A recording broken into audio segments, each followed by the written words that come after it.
Hey guys, Jess from Knockout Print Shop, and today I have for you my June reflection and my 2020 and July goal setting. So I had asked you guys in a previous video if you like the goal setting videos. I know they're not the most entertaining thing to watch visually, but a handful of you guys did say you really do enjoy these because you like kind of seeing the goal setting process evolve and all that. So I think I will keep doing these, and you can continue giving me feedback on them if you'd like to see them reformatted or if you have ideas. Okay, so June reflection. So this is the Makse Life reflection, as you know, and we are also at the end of quarter two. So this is also going to be kind of like a quarter two goals update, which I think is very fitting, which you will see kind of where I'm at in my life.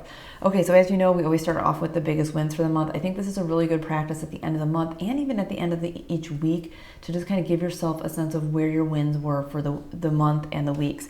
And I typically do that in my notes and reflection pages here on my Makse Life planner. The week of the 19th or 22nd was kind of a cluster because that's when we closed on our house and all of that, and I didn't even take time to open my planner, so that week of reflection is missing. But after looking through my weekly reflections that I did and didn't do, looks like I wasn't incredibly consistent with that this month. Oh well, that's okay. I do like doing this weekly to kind of sum up here. Biggest win, we bought and closed on our house and moved in. This was a huge annual goal this year for 2020 for us. We were on the hunt for a house for about 9 months. 2 other homes fell through, but which was a blessing in disguise. Everything worked out financially, timing-wise, everything with this home, and it was perfect. As perfect can be when you're closing a house because it's so stressful, anxiety-provoking, and you don't sleep. So that was a huge win. I did start my podcast, kind of for my personal hobby, Jess brand thing. I'm actually really enjoying that process.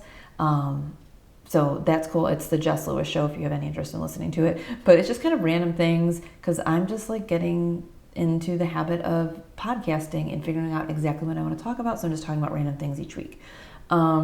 Okay, and number 3 was, I think this was the month we launched our mini icons, and these have just been such a huge success. You guys have really been loving these, and I think they're so brilliant. You know, planning trends change over time. We've been at this for almost 5 years now, and a while back, you know, big icons and taking up a lot of space on your planner page was super popular.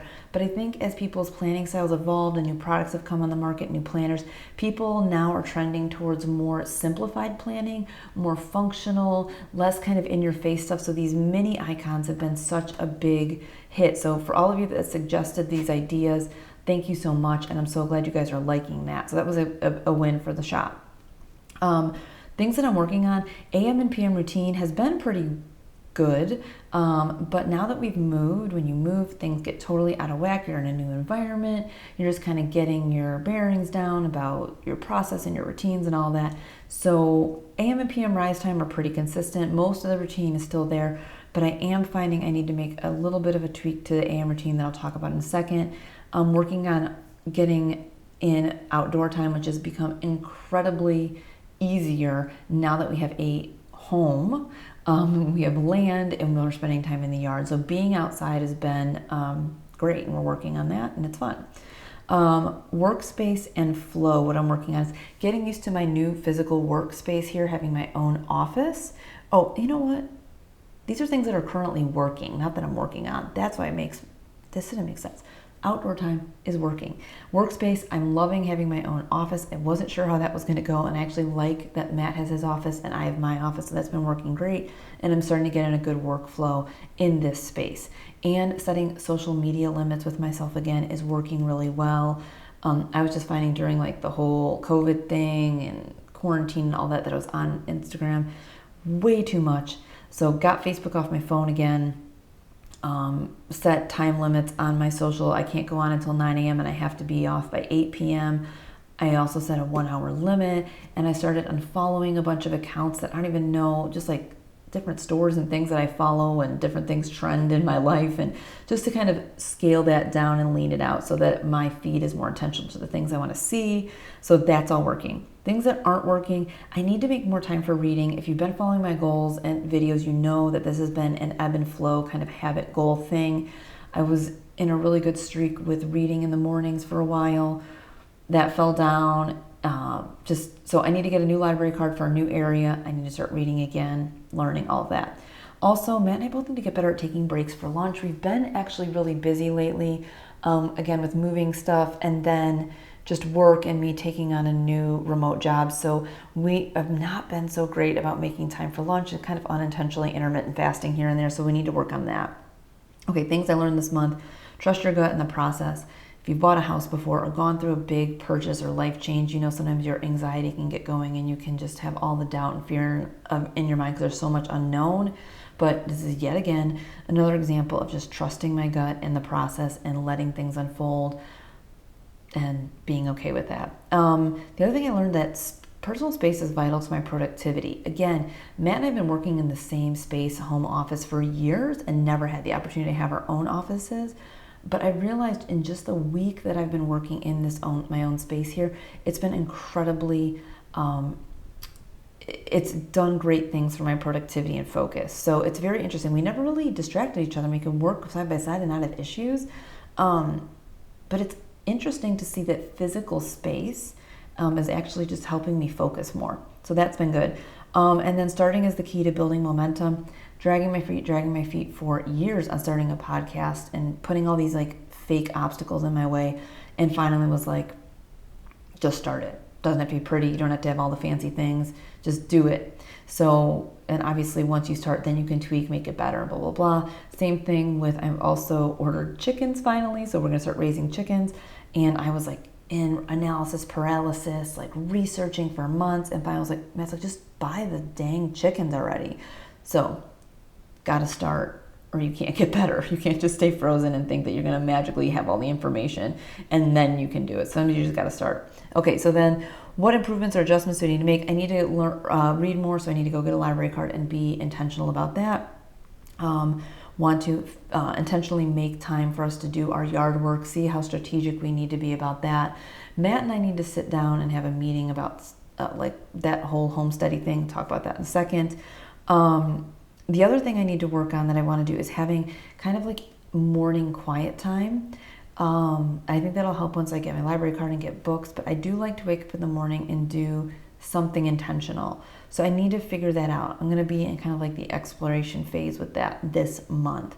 Grateful for this month is our amazing new home. Habits I want to nurture, just talked about it. Social media limits, keep working on that. Reading and quiet time. Give the month a 9. I rarely give anything a 10 because there's always room for improvement.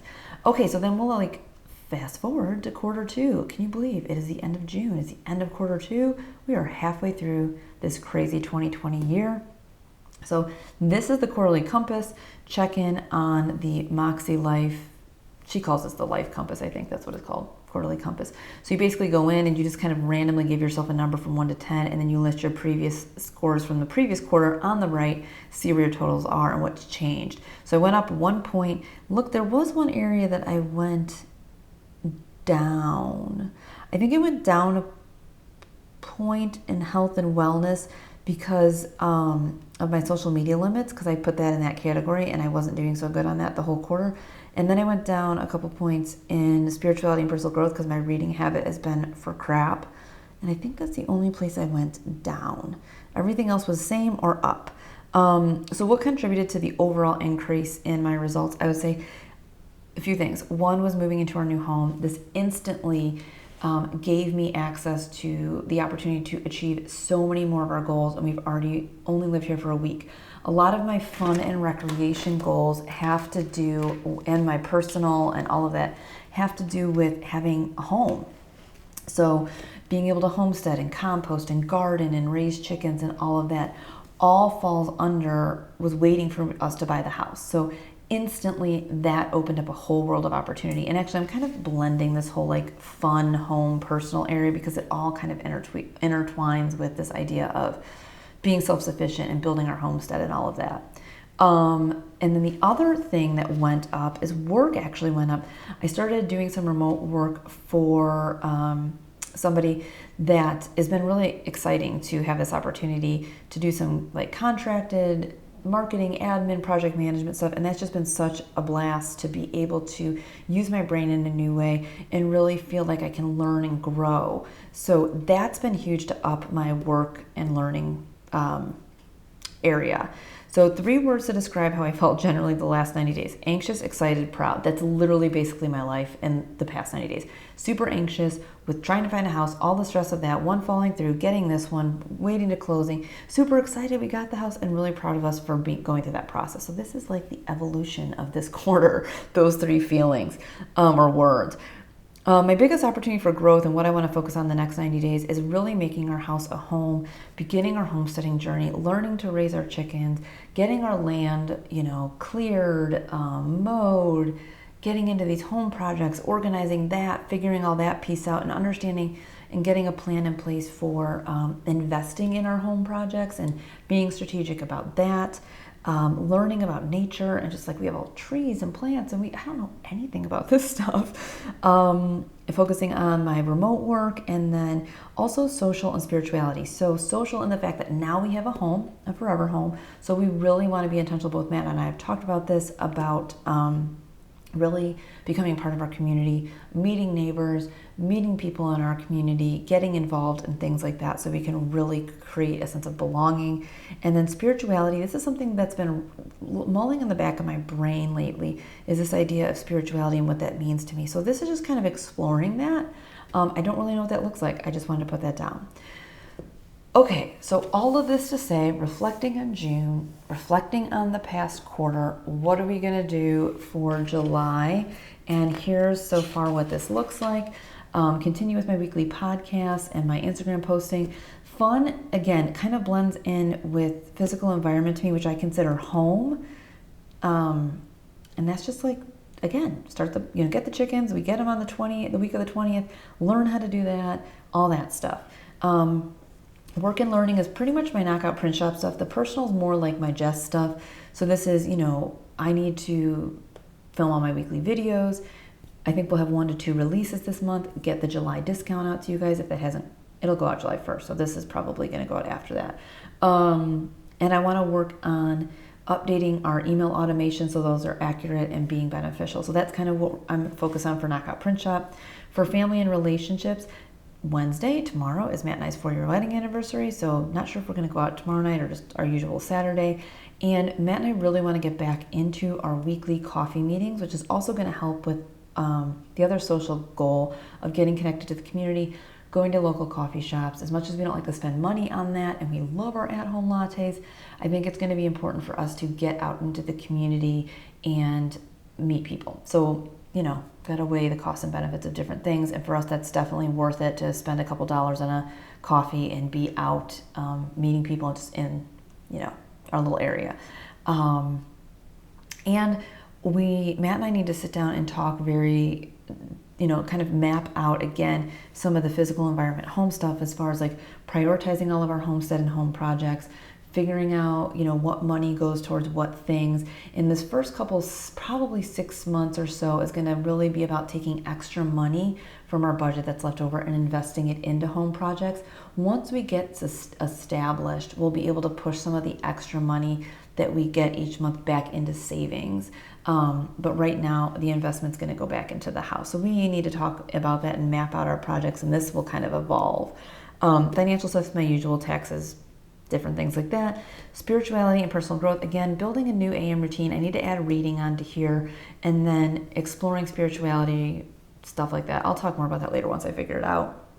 And health and wellness continues to be doing my unplugged Sundays where I'm not going on social at all, maintaining my social media limits, and then I think there must have been something else I was going to write here. So my goals are pretty simple for this month. And my goals tend to be very simple and repetitive because I don't like to add in too many new things at once because I think that just backfires. So basically up until now has been all about finding a house and just kind of, getting that whole thing done. So now this pivotal moment of the first half of the year was focused on that. Well, actually the past 9 months have been focused on that. Now it's like, okay, we have the house. Now we get to move on again to these other goals. I mean, my financial goal here was to buy the house. So I went back and updated that was done. And, there was a few other things on here. But instead of, again, going to the IRA contributions, right now, again, we're going to shift all of our, which we can start adding to IRA more again, but is to shift the extra money into investing in home projects. With our mortgage, we are saving hundreds of dollars over renting, you guys. And we live in a very small county in a small town, so things are much more affordable out here even than in the suburb that we were in. So we are going to be saving a substantial amount of money. That again, initially was going to go into home projects, but then we will go into saving and paying off our mortgage quicker. So there's a couple avenues you can do to pay your mortgage off quicker, and we're going to explore those once the time comes. So again, now that we've hit this massive big goal for the year, now other things can start to happen. I mean, I had nothing in physical environment first, which I consider home, because we were living in an apartment. I didn't care. I didn't really invest in the apartment, but now this can become an area that gets a ton of attention. And again, for me, kind of home, fun and recreation, and at the time I wrote this, it was personal, it wasn't my Coach Jess stuff, all kind of live together in this like homesteading, self-sufficiency, gardening, permaculture thingamabobber. So they all kind of blend together, but now I can actually take action on these things. So this is going to take a few months to get in a groove with shifting into this whole new space of actually, again, having access to making these goals a reality. And then I went kind of back and looked at my annual goals, and I've done a lot of the things that I had initially wanted to. Planner coaching, started Patreon, and then just actually canceled it because I didn't think I was giving it the attention that it needed. I started a podcast. I did start an online fitness coaching group that I had to pause because of COVID. None of my people have access to a gym. I've started some remote work. So a lot of the stuff I've done, friend dates, that did happen for a while, but we moved, so now we can build friendships. And so a lot of things that I couldn't do before now get to be done. So we're just kind of like in this transition space. So in the midst of a transition, I think it's super important to make sure that sometimes in your life, certain areas are going to get more attention than others. And for a while it was financial saving. And now it's like home. So everything ebbs and flows, and that's totally normal. But I think sometimes when you hit a big goal, it's amazing how it can open up opportunities for so many other things, which is exciting. And then to kind of go over my weekly actions for this particular week, I recorded my podcast, post on Instagram 3 times. I haven't filled in this fun and recreation one yet. Film a video, doing that now, our 4-year anniversary. Things are pretty lean. This is pretty simple here. And again, Matt and I need to sit down and spend more time mapping out our home projects. Okay, so that is my updated goals for Q2, reflection, all of that. I hope you guys find these helpful. Again, I know they're kind of rambling, musing kind of videos, but for those of you that like to watch somebody's goal process and see how goals evolve over time and how things change and get tweaked, like when things don't work and you just mark them out because they don't serve you, do it. Just don't get stuck on these goals that aren't doing anything for you. I need to do a little bit more deep review here during this month and see what needs to be still tackled that maybe got left over from June as well. So this is not 100% finished, but that's my start. Okay, that's all I got for you guys for today. I hope you are doing well. Please let me know your feedback on these goal videos. If you have any other ideas, if you want to see certain things, I'm always open to ideas. Have a great week, guys, and I'll see you in the next one.